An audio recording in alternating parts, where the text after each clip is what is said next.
All right, I think it's time to get started. Welcome, everybody. Thank you for joining us for our panel where we're talking about how to foster a forward-looking lab safety program. My name is Diana Cox. I will be your host today, and I will be asking the questions of our lovely panelists here. Just real quick, why are we talking about this topic? Folks are continuing to harness technology and manage lab safety using metrics and moving from paper processes to automated ones. And so I think it's a really good time to share some successes that folks have had, some challenges to have the conversation and continue to find ways to leverage technology moving forward to have a more robust and comprehensive lab safety program. And also right now, there was a lot of focus on the biosafety and the radiation safety management because of the regulations, but chemical safety, lab safety has become a really big topic in the past 10 years, truthfully. And so we just, again, want to really bring more awareness to the topic and share what we've done. So that being said, I'm going to pass it to our first panelist, Becky Grunwald, to introduce herself. And then after the introductions, we'll go ahead and get started. Becky? Thanks, Diana. Hi, everyone. I am much more of a Becky than a Rebecca. So I hope you'll indulge me with a little bit of a comprehensive introduction, because I think it's interesting to find out people's story and how they ended up in the safety profession. So throughout this webinar, you'll hear all of us reference relationship building a lot and looking forward and being proactive. And also I hope that what I hope for you coming out of this is that you feel re-energized and you have one or two key takeaways that you might be able to bring back to your organization. So again, how did we get into safety? Most of us don't grow up thinking, you say, I want to be a safety professional when I grow up, right? But it's such a natural human impulse to want to care for, first you want to care for your family, right? And then you want to care for your friends. That's such a natural human impulse. And if you really think about it, we all ended up in one of those caring professions, like a nurse or a social worker. Safety really is a caring profession. So it's important to connect to that mission in safety, I think, often, because it can be kind of a burnout type of profession. So the way I ended up here was I was studying psychology at Sac State. I wanted to be a therapist, another caring profession. And I took a neuroscience class that just opened a whole world to me. And I added biology as a second major. So I was at Sac State. There wasn't a lot of neuroscience research going on. I started to volunteer in a neuroscience lab at UC Davis. And so when I graduated, it was a neuroscience lab working on comparative neuroanatomy. I became the lab manager. I stayed there for 10 years. And this lab worked with animals, including primates. We were comparative, so all kinds of animals, raccoons, voles, all kinds of animals. And we had hazards there, especially with the primates. And then we worked with chemicals, including formaldehydes, acids, flammables. We had lots of sharps, so most of our injuries were sharps injuries, which is probably familiar to those of you who work in lab safety, right? Eye splashes, sharps. So a key thing that I took away from that position into my safety career is that I worked with a wonderful PI who would tell people when she would give them a tour of the lab or that someone was new, she would say, Becky's the real boss here. She's the lab manager. What she says goes. And so I found out that way I was able to set the tone for safety in a way that was fully supported and that I was listened to and respected. So when I moved into a safety career, I could now tell PIs that you set the tone for safety in the lab, and I know from experience what that looks like. So I was there happy for 10 years. I hit a ceiling there in my career, couldn't really advance. I didn't have an advanced degree. I heard about a job opening up at EH&S and I applied. So it just happened that at UC Davis, EH&S was hiring 6 lab safety professionals at the same time, and as well as a 7th, a supervisor. So we're only 40 people altogether now. So you can imagine that was a huge change for EH&S. And this was in 2013. So this can really be traced back to Sherry Sanji's tragic death at UCLA and the downstream repercussions for the UC system and for all of lab safety. So probably all of us know about Sherry Sanji. Again, that's connecting to mission and vision. If you don't know about her death at UCLA, she was injured in late 2008 and died in very early 2009. So please look that up if you don't know about her. And that's a key touchstone that connects me to safety, thinking about Sherry and her family. So I was hired at EH&S on that original team of lab safety professionals. Veronica was hired as well. And we had the wonderful opportunity and challenging opportunity to create a lab safety inspection program from the ground up. So I learned so much trial by fire about change management and creating safety culture. Entering some labs that maybe hadn't really been entered by EH&S in say 20 years, depending on the hazards that the lab had. They may not have had anyone in there. So I got to be that face of lab safety, which Veronica's team continues today, and she'll tell you a bit about that. So since then, that opportunity at EH&S, I've had some opportunity for advancement, and I now manage teams that include radiation safety, remote field research, and some general and industrial safety. So that latter one has been my most recent addition to my team, and very eye-opening because it's moved me outside of that kind of tunnel vision on lab safety to a broader understanding of physical hazards. And I'm learning a lot from that team. So that's me in a nutshell, how I ended up in safety. And I'll allow Veronica, my teammate, to introduce herself next. Thank you, Becky. Good morning, everybody. My name is Veronica Throne, and like Becky said, I'm the supervisor of the Lab Safety Review Program. Our program conducts about 1,200 inspections per year. That's about 900 plus kind of comprehensive lab safety reviews, 200 controlled substance inspections, and about 100 lower level radiation inspections. But our team conducts and does more than just inspections. Each one of our safety professionals is an embedded lab safety professional, meaning that they are housed within the college. And I think this is a crucial role because they are one of the most visible safety professionals within our organization. And also because they visit the lab safety review program, the way it's set up, it prompts everybody to visit the labs at least once a year. A little bit about my background is I was a UC Davis undergrad here and never left. I just love the campus. I think it's a beautiful campus, and I spent 10 years working for the School of Veterinary Medicine.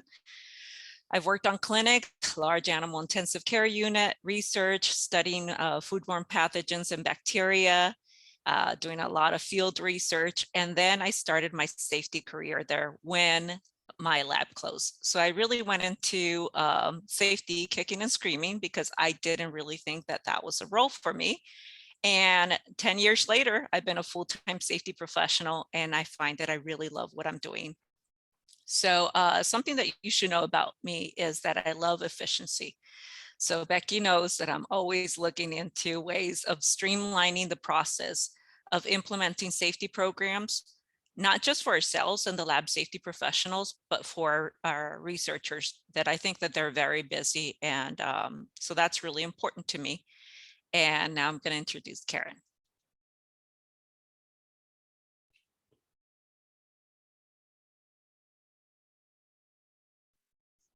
There we go. Thanks, Veronica. So like Becky and Veronica, my background is also in research. I completed my PhD in 2005 in organic chemistry at the University of Western Ontario, which is in Canada. And then I came in 2005 to do a postdoc in biomedical engineering. And the areas that I focused on there were organic synthesis and radiochemistry. We had a small component of doing some animal handling, but I was a chemist and I did not want to be involved in any way in animal handling. So I made the stuff, and then other people did the animal part of it. During that time when I was a postdoc, I was voluntold that I was going to be the safety officer for the lab. And like Veronica, I was like, no, I don't want to do it. I am not interested in that at all. But you know, when you're voluntold by your PI to do it, you do it. So I did it. And then I kind of got into it. And so I was the safety officer for the lab in biomedical engineering for maybe a year or two. And then I was like, you know, I want to move forward with that. And so when Becky got promoted from lab safety professional to the manager of the program, that created an opening on the lab safety professional team. And so from there, I applied and I became a lab safety professional on Becky's team in 2016. And so my role there was to do inspections in the College of Letters and Science. So that included chemistry and physics and other kind of science areas like that. And also some other high hazard or heavy chemistry areas like pharmacology and some other specialty labs that we have.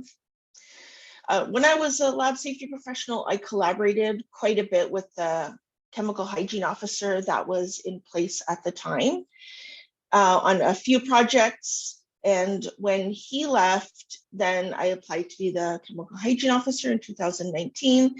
And so I've been in that role since 2019. The chemical hygiene team at UC Davis consists of 2 full-time people. So there's me, and then there's an associate chemical hygiene officer. And we're responsible for, chemical hygiene stuff, but developing standard operating procedures, identifying chemical hazards, educating researchers on chemical safety. And we also still have a role to play in animal safety. So not necessarily the animal part, but in worker exposures to chemicals they may be exposed to when handling their animals. And so I've been in the chemical hygiene role now for a couple of years, and I'm so grateful that back in the day, I was voluntold.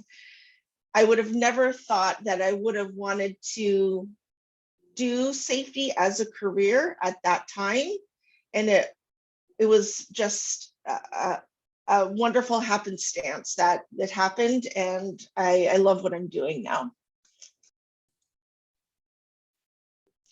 All right, thank you, Free, for those colorful bios and backgrounds. I think it helps to kind of set the stage for the questions and kind of the story we're going to be telling here in the next 30 minutes or so. We're going to go ahead and hop in. Oh, just a couple logistics. This is a webinar, so it's no cameras.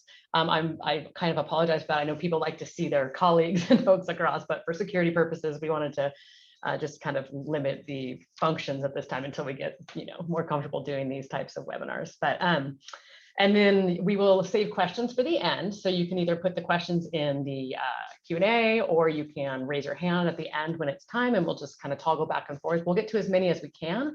It's quite possible we won't get to all of them, but we can always follow up with additional information. We will send out a recording, as well as we'll have links to documents and things dropped in the chat. And so we're happy to try to cover as much as we can. I forgot to mention, I'm actually with Risk and Safety Solutions. We'll get to a little bit more at the end of that, but we're on the technology side that builds lab safety, research safety, compliance software that supports higher education, other private industries, government, you name it. That being said, we're going to hop into our questions. So we're going to talk a little bit first. We have about 6 questions, 7 depending on time, and they touch on different components of what the UC Davis lab safety folks have program has been accomplishing. So the first one is just about the onboarding program. Veronica, I think a lot of people are here today because they want to learn more about possibly how you created this proactive safety program and you strengthened those working relationships you talked about with the researchers and the folks in the labs and just throughout the campus. Can you talk a little bit about the strategy, and then what role was technology and data played to help you reach goals?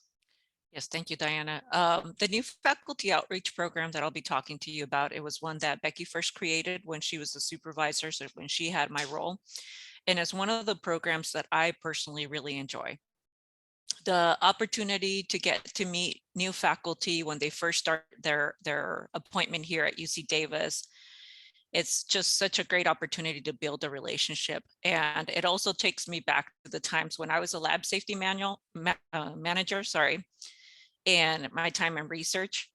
I would have loved to have a meeting with somebody to teach me what to do and guide me on what to do with all of the various safety programs.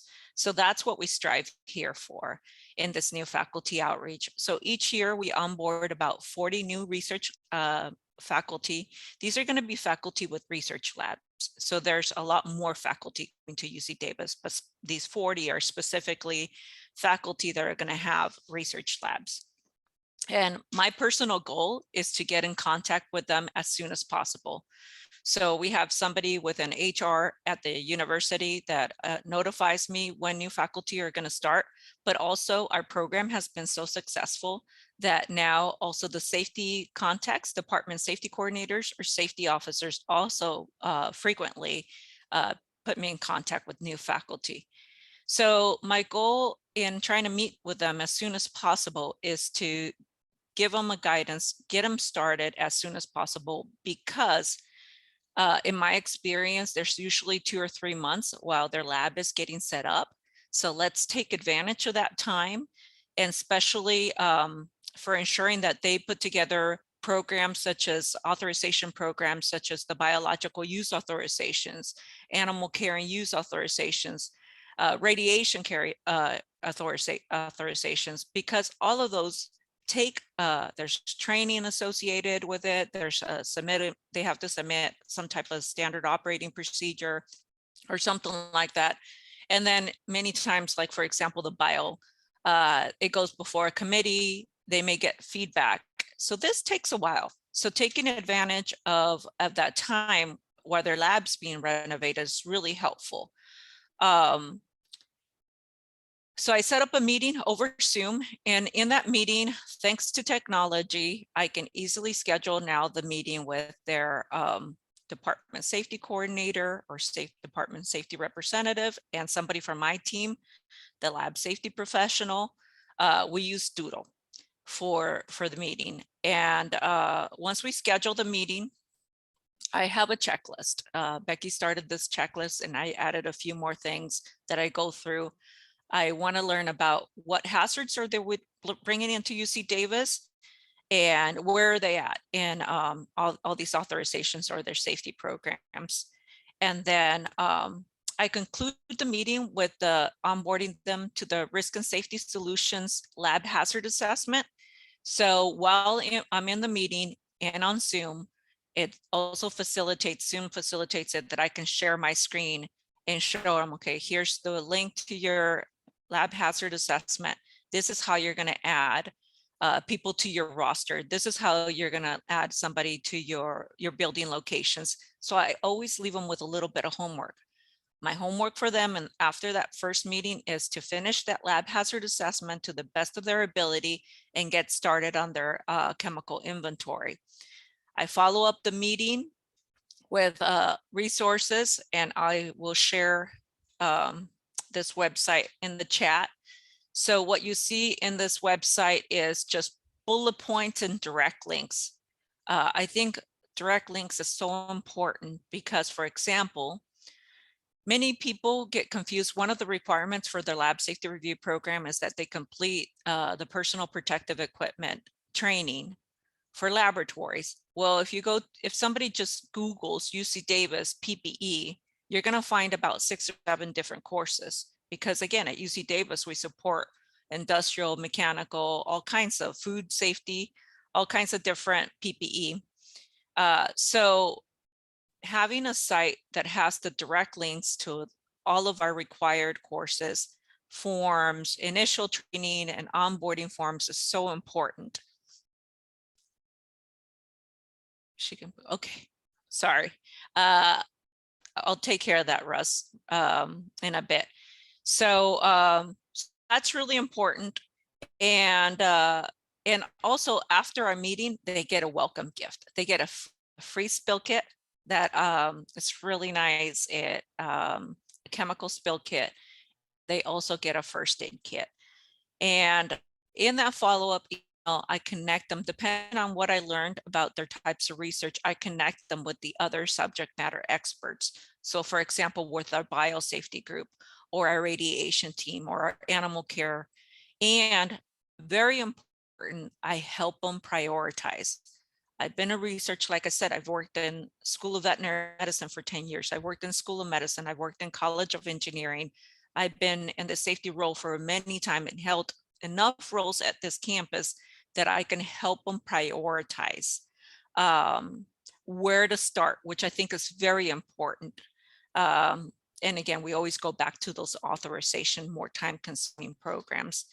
And this program, again, is one of my favorite ones because it builds a trusting relationship. The last thing that I want to do is that the first time that they ever hear from me is related to a lab safety inspection. No, we should always build relationships ahead of time. I want to be seen as a safety resource, and I want my team to be seen as a safety resource and not a safety cop. So again, this is one of my favorite programs. Thank you, Diana.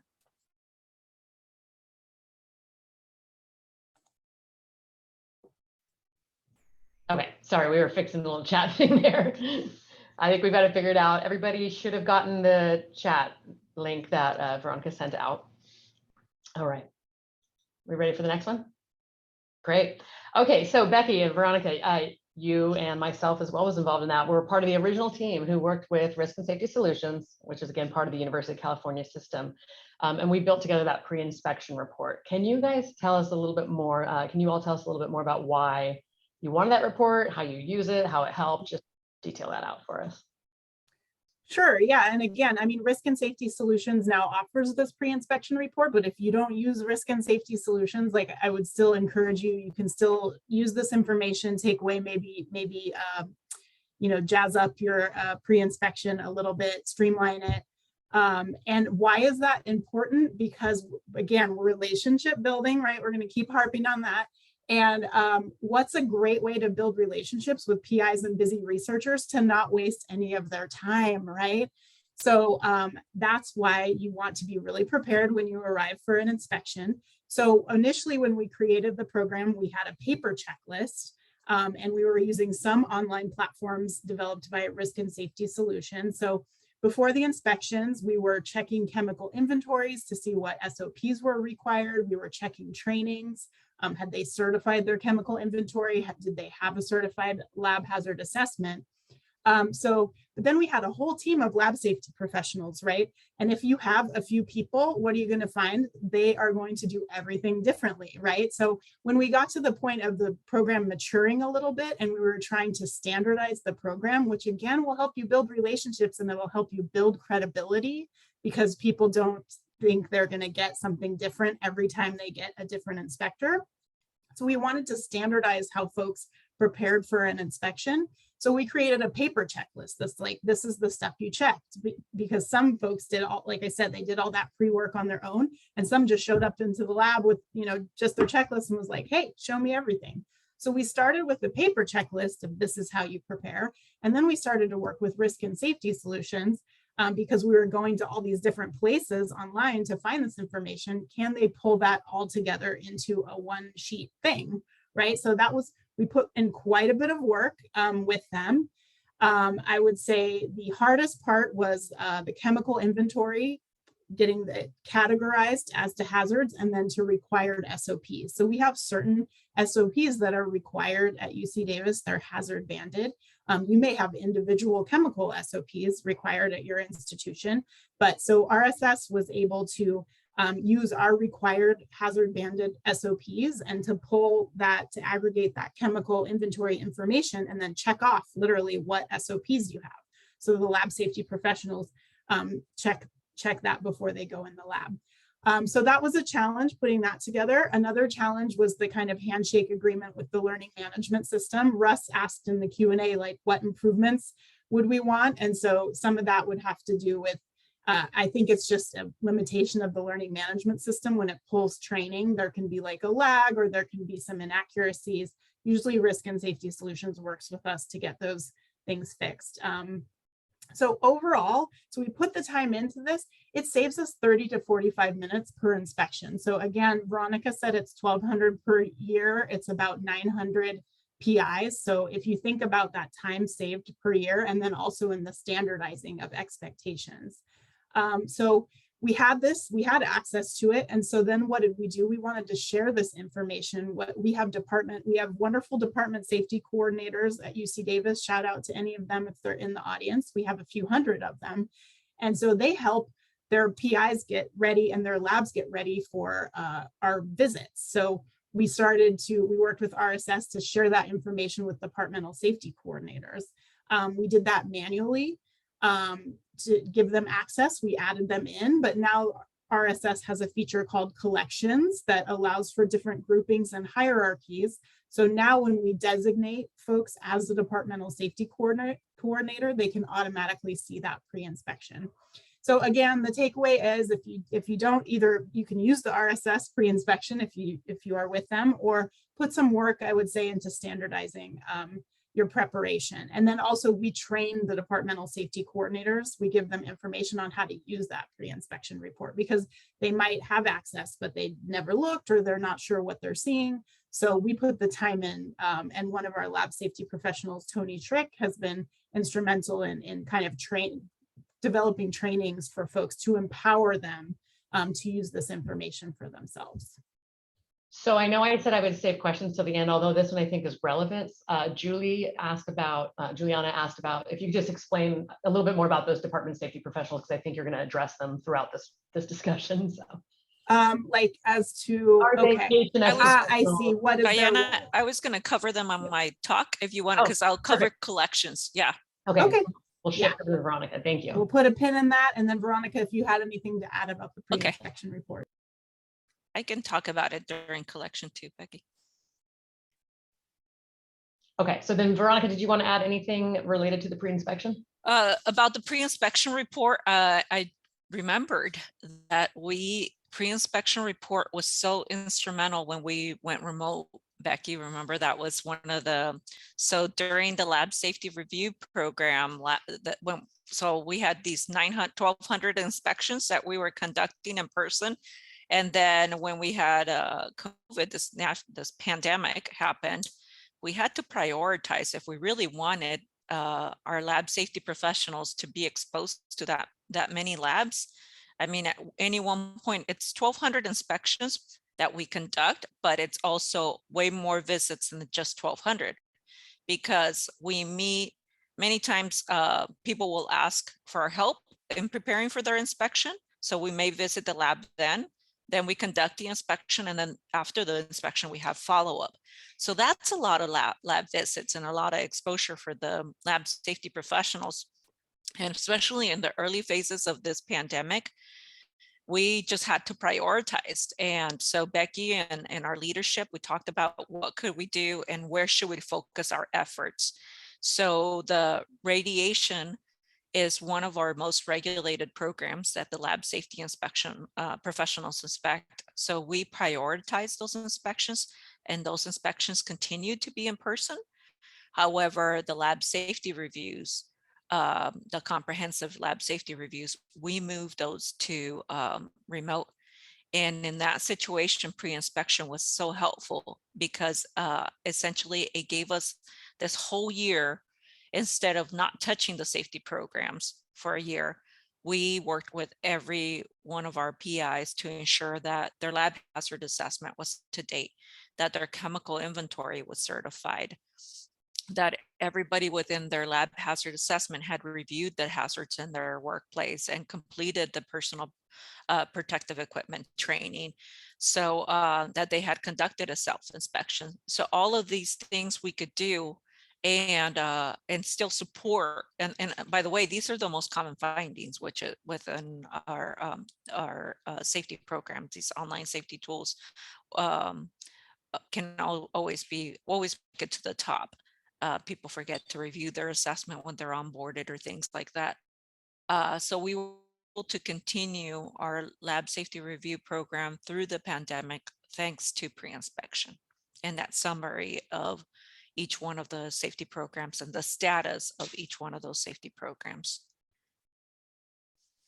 Okay, thanks. That was great information on the pre-inspection report. Karen, you're going to be up next. So as a chemical hygiene officer, can you tell us a little bit more about how you've used the chemical inventory system in your day-to-day use? Sure. So our chemical inventory system, I mean, we use, we look at it annually and make sure of course, everybody's doing their annual certifications. On a day-to-day basis, we're doing troubleshooting. PIs reach out to us a lot of times about asking about adding chemicals. We do a barcoding system here at UC Davis for our chemicals. And so we have quite a few questions about that. So that's kind of what's happening on a day-to-day basis. But for the chemical hygiene group, we tend to use the chemical inventory system as a way to mine for data so that we can provide direct PI outreach and resources for research groups handling certain classes of chemicals. So for example, maybe it was like right at the beginning of the pandemic.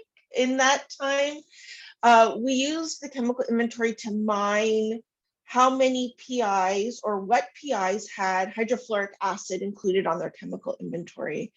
And from there, what we did was we created these mini hydrofluoric acid emergency response kits with some HF emergency response information, calcium gluconate, and they were in these metal containers. Full credit to UC Fullerton, because that's exactly where I stole this idea from. And they have like little first aid kind of information on the front of these magnetized bins. So people could move the HF kit from wherever they kept it to wherever they were actually working with the HF. So they would have their calcium gluconate, they would have clear directions on if they had an exposure. And so we use the chemical inventory to kind of mine for who had HF. So we put out in our newsletters, hey, we have these free HF kits, but you know, sometimes maybe the people who need to read the newsletters aren't the people who you're reaching.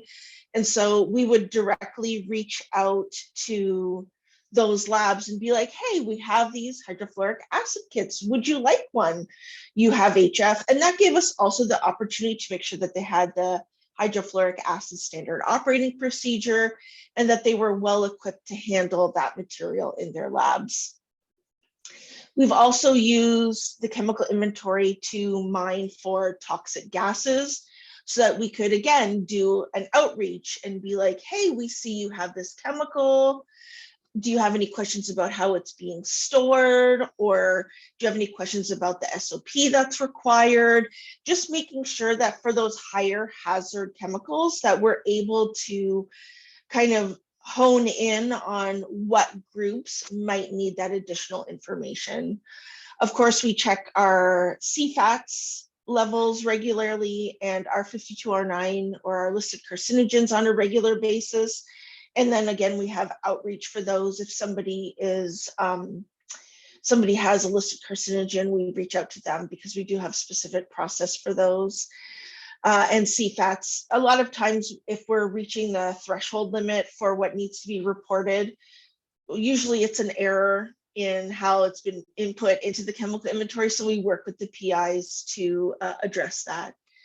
And then our newest thing that we're hoping to kind of harness the power of the chemical inventory plus the power of the pre-inspection tool is we have just released a hazardous drug standard operating procedure, and we're hoping to use RSS to mine that information for us because our list of hazardous drugs that might be covered by the SOP is quite large.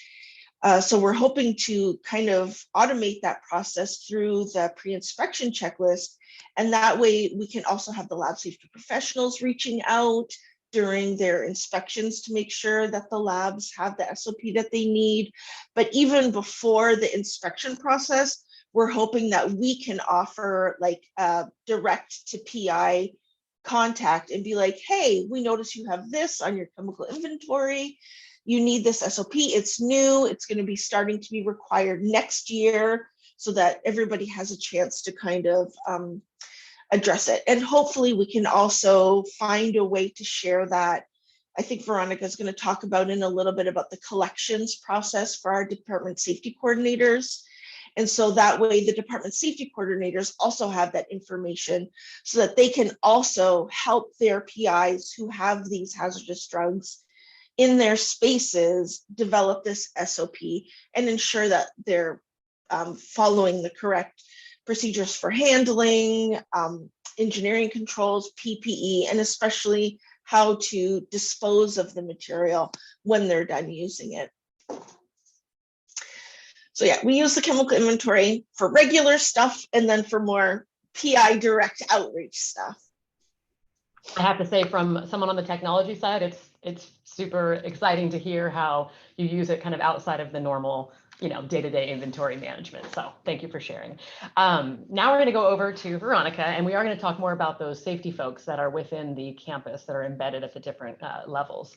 And so I think, at least when we speak to folks, I know you guys know this as well, there's a lot of campuses that have a small safety staff, right? And a large campus population, and the ratios just aren't always fair.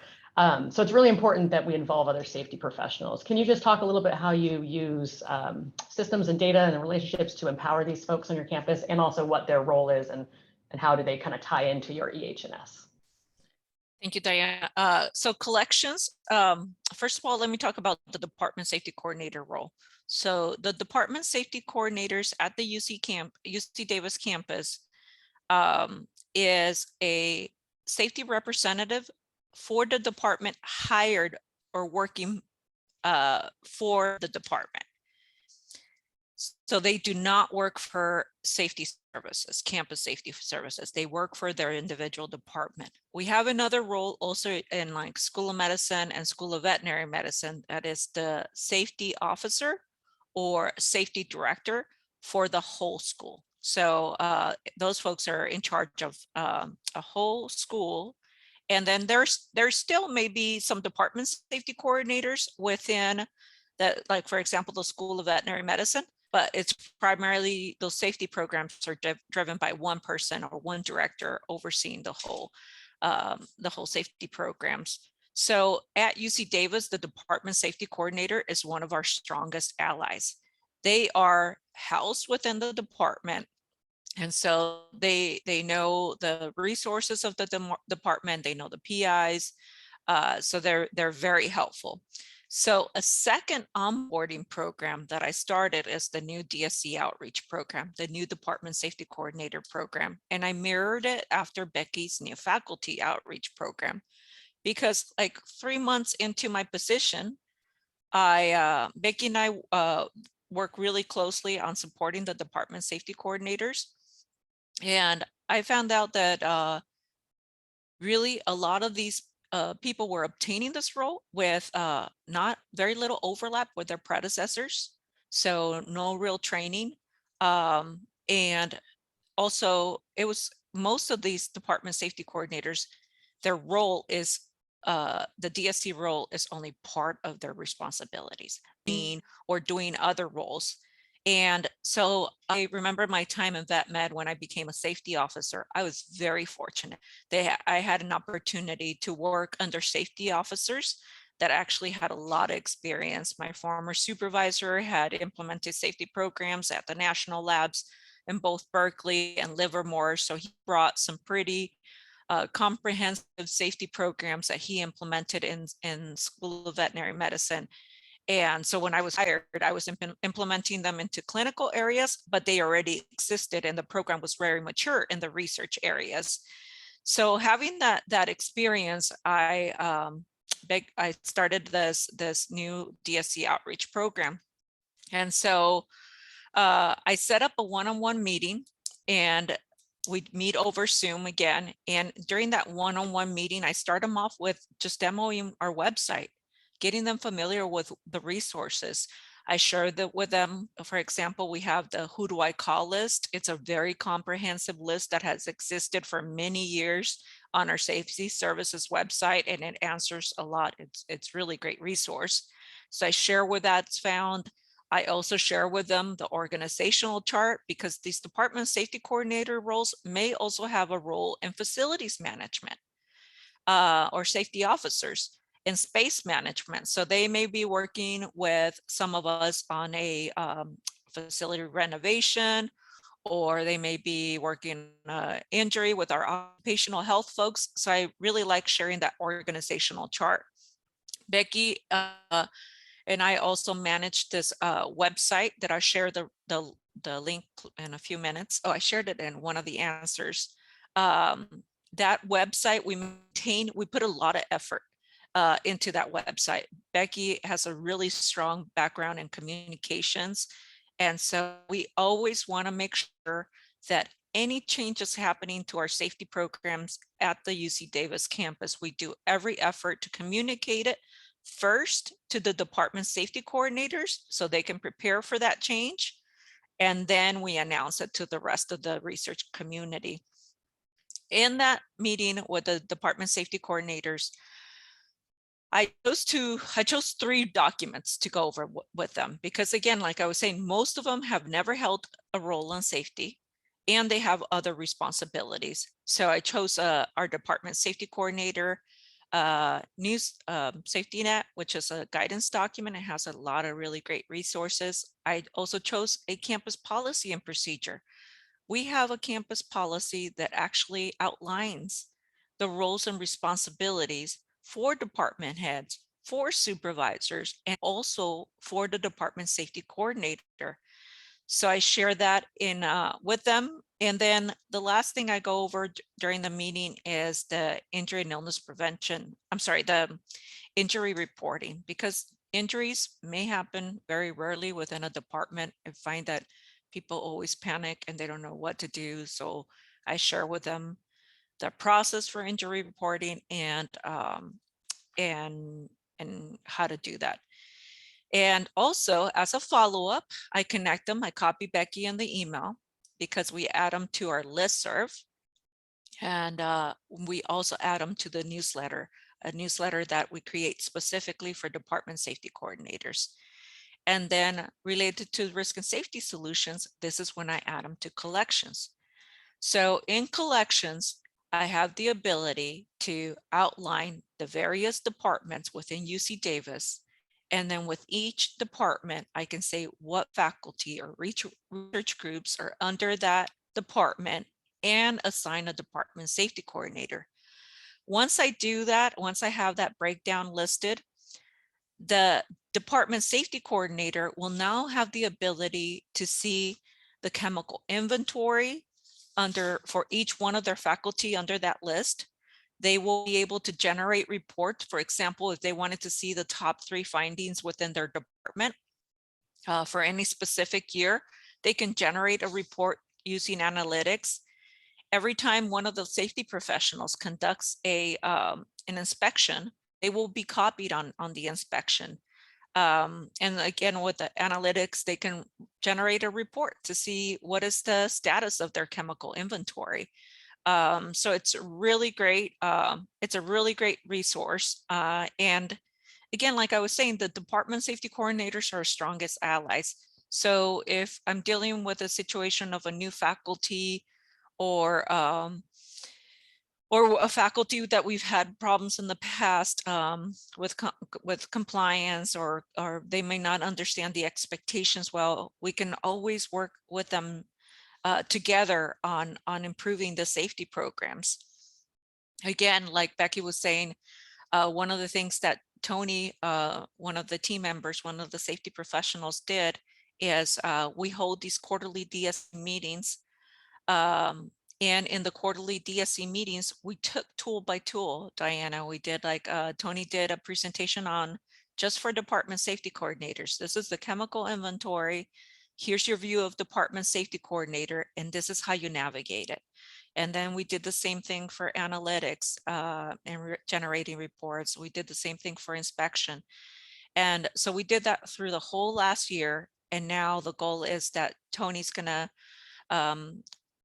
put all those presentations together and now have reoccurring meetings for all the new DSCs, that once we onboard them, we also teach them how to use the tools, because I find that without that class, people had access, the department safety coordinators had access to the tools, but they didn't know how to find the data.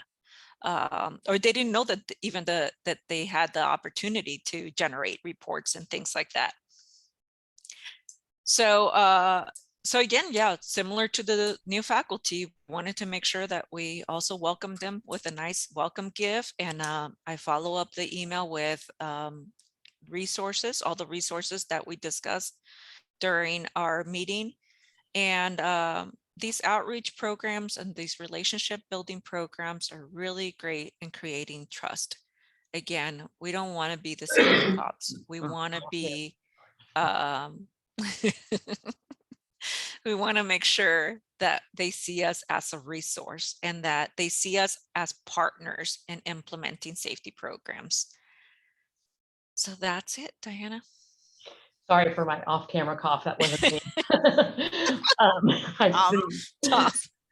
All good. Well, thank you. Time has gone by really fast, and we want to make sure that we leave enough time for questions. We're about quarter till the hour, and there's been some great questions in the Q&A there. So I think we're going to go ahead and ask folks to go ahead and put them in the chat if you want. If you want to raise your hand and ask, we can do that as well. But let's go back up to everybody can see, as I believe Francis said. Do you want to share some of your best methods of creating efficiencies to help streamline the safety management process? Anybody want to take that one? It's pretty broad, but maybe just a few. Maybe could we skip to the next one? I'll think about that. I wasn't looking at the questions. I do want to put in a plug if Stephen could drop the link in the chat. Veronica and I are going to be giving a presentation at the SHIMA conference in July on incentive programs and using them to combat burnout. So we're going to go into mental health and the mental health of our lab safety teams and burnout. So I'd love to share more about our incentive and reward programs that we have, and hopefully y'all can attend that in person. But yeah, I'll think about that efficiencies one, and Karen and Veronica, if you think about that. And do we have another question? Sure, we can. So Linda Vadura would like you to share your preparation checklist and the pre-inspection kind of, so we can definitely send that back out as part of follow-up if you have a blank version to share. Well, we kind of use, I don't know, Diana, could you?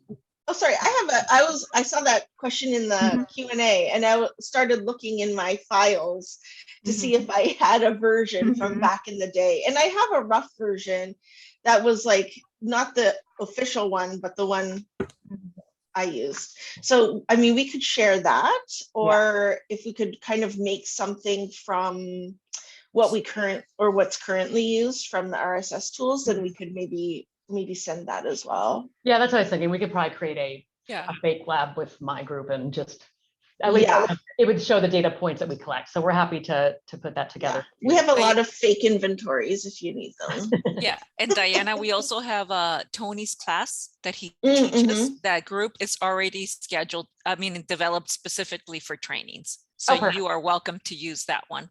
Awesome. Tony Schreck and Anthony Schrecks. I know Tony. I did think of something for Francis's question about creating efficiencies. And I think it has to do with investing the time into creating the organization and the contacts. Like, it's maybe not too exciting or sexy, right? But it's like, you have to invest the time to understand the organization of your departments.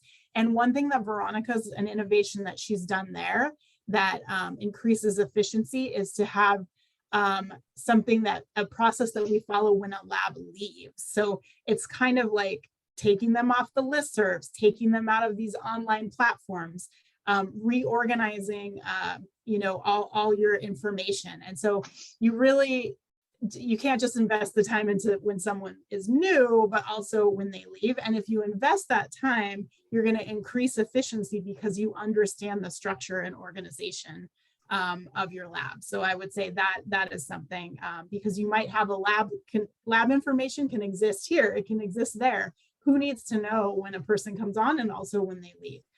So somebody has to put in that time to figure that stuff out, right? But it does generate enormous efficiency when you put it into place. And for the PIs, I think one way that we've tried to streamline like the chemical inventory process is we introduced the RFID tagging for chemicals so that,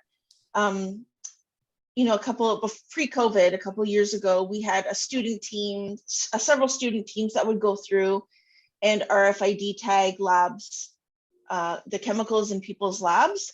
so that they could build their chemical inventory using these barcodes.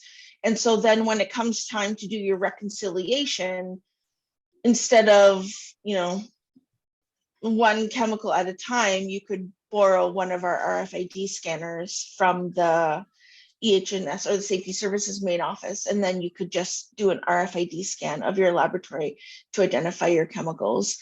So I think, we hit most of the higher or the larger chemical inventory laboratories. And I mean, it is up to the PI and the researchers to maintain the inventory, but we put in that initial capital to kind of get the barcode, the tags out there. And we still offer them for labs that need them. We give out about 3,000 additional barcodes every quarter. And so, that's one way that we have tried to streamline the chemical inventory process for our researchers. If I can chime in on the efficiency one too, how about on the reporting side? Do you find any of the reporting that's, whether it's our technology or somebody else's, right? Does that help you with those efficiencies? Like in terms of like CFATs and And the regulatory, like. Yeah. So I mean, we totally mine the chemical inventory for that information. And in general, that is totally done without any PI involvement. So there are tools in the analytics report that we can use specifically for the CFATs report. Our fire prevention team uses the MAQ reports very regularly. And so we've used those reports to streamline our process so that we don't have to, go through and search for each chemical. So in terms of streamlining our process, it's been great. And so a lot of times, like I said, we don't even need the involvement of the laboratories unless they're approaching a threshold or there's an obvious error with their chemical inventory, or we see something that we just want to kind of follow up on. Great. And we've got Patrick. He wants to know if do you include purely computational research labs in your research safety and inspection programs, as in no chemical biorad? If so, do you use different checklists for their inspections? I'll answer that one, Yeah. Diana. So Patrick, what I find is you have to be careful with computational labs because they say they don't use chemicals, but most of them use some type of solvent to clean their lenses. And sometimes some of those solvents, you have to be careful because they are carcinogenic or reproductive toxins. So if they do have any solvents or hazardous materials of any sort, we do onboard them onto the lab safety review program because of that. And because our checklist also covers some electrical safety items. So, but if they truly do not have any chemicals at all, like no chemical, no bio, no rad, they are currently not part of the lab safety review program. So they currently are not part of those 900 plus inspections that we conduct. But they would still get an inspection from our fire prevention team. Mm-hmm. So they just don't get a lab safety inspection. Yeah, because I think the second part of that question was like, what if they don't get inspected, what checklists do you use? And I think it's mostly then fire prevention. And it would be also, they're still required to complete the self-inspection under the injury and illness prevention program. So the injury and illness prevention program captures all employees. And within that program, they have a self-inspection. They just would not be visited by one lab safety professionals.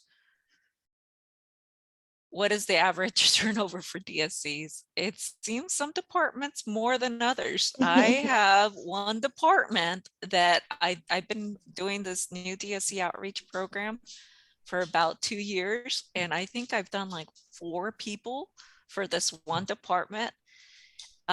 So Becky, what do you think? Yeah, it's great if folks can be there for a really long time, but yeah, some do. It's, they may not be very well compensated for that part of their role. They may have pressures to do research and things, as Veronica said. So you can kind of tell the departments where they're well supported, and they tend to last in that role longer. So I see Tilak's question about improving overall safety culture. I'll ask Stephen to put in a link to our Lab Safety Award program, which again is something that Veronica and I will be talking more about at the SHIMA conference, the details of our Lab Safety Award program. But we're entering our 4th year with our Lab Safety Award program, and that's been very successful and very high profile as far as a positive lab safety culture asset to the campus. So you can read some about it online, and I would say that that's a big way that we improve safety culture, and just those opportunities for one-on-one interactions, right? Because newsletters and things like that, we put time into those. They are important, but culture building, I think, always happens kind of one-on-one. The really strong culture building, and to empower folks to bring that back to their own lab. So, Becky, do you want to also talk about the look at me and my PPE? That's I will let Veronica talk about Okay. that. Yeah. So we're just getting ready to roll out this Look at Me and My PPE is another incentive program that we've had in the past, and we're reviving this program. It's an incentive program where the lab safety professionals will be visiting the labs, and they will have a raffle ticket, and they will have nice little stickers for their mugs, for people's mugs, that you can do like those smaller stickers. And everybody who's properly wearing their minimum requirement entering into space into a research lab is closed-toe shoes and long pants. They will automatically get a sticker if they're doing research work. We're going to ensure that they have their lab coat and eye protection, gloves, whatever additional PPE is required. But it's really an incentive program, and whoever wins, so we'll do the raffle. Each raffle is going to be held. Each college is going to have one separate opportunity to win once per month from here to June. And so each college will have, the winner will get a pizza party for their whole lab. And so that's another great incentive program to reward positive behavior. It's just right now, it's starting to get weather. The weather's starting to get warmer. And we have an issue with people. We have a problem with people don't wear their proper PPE. It starts creeping up. People love their shorts, and especially in that perfect, beautiful California weather, their shorts and their flip-flops. So this is just a nice incentive program. Instead of writing them up in every review, let's do the opposite, and let's reward everybody that's doing the right thing. Thank you, Karen. We're just in the process Thank of you rolling to it all out. the attendees. Thanks for your Yeah. questions, and I hope that you came out of this energized and was something you can bring back to your institution. And I want to thank the panelists and also thank the attendees. Stephen's going to drop in the chat our email, our website. If you have additional questions, we're more than happy to connect you with the panelists here and get answers for you. And we offer technology. If you think you could maybe benefit from just a 15-minute conversation, Stephen's got a Calendly link in there where you can book 15 minutes with him. And we really are just here to help you. We're here to help folks like Becky and her team and other, higher education. And so again, just a chat if you want. Okay. Thanks so much. We got Thank you, everybody. positive chats. Also, there'll be a survey coming out, a recording. We'll send some additional links. Please give us feedback. If you want a part 2 of this, we're happy to organize that too. So thank you, everyone. Have a lovely rest of the week. Thanks, everyone. Bye. Thank you.